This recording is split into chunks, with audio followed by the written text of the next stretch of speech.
How to create AI animation in Kling AI. If you wish to create AI animation in Kling AI, basically what you have to do is you have to launch Kling AI app.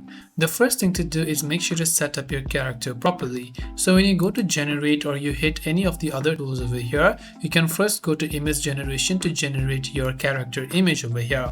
You can later on use that image as a video prompt onto video generation, and you can be descriptive in your 2D animation or 3D animation, whichever style it is that you want. So be as specific as possible. You can be on the prompt. You can add start and end frame as a guide as well. You can choose custom camera angles as well. As specific as you are on the video angles and the prompts, the better your output is going to turn out to be. If you want, you can also create a permanent avatar that you can choose in this case and use that avatar in your next video as well.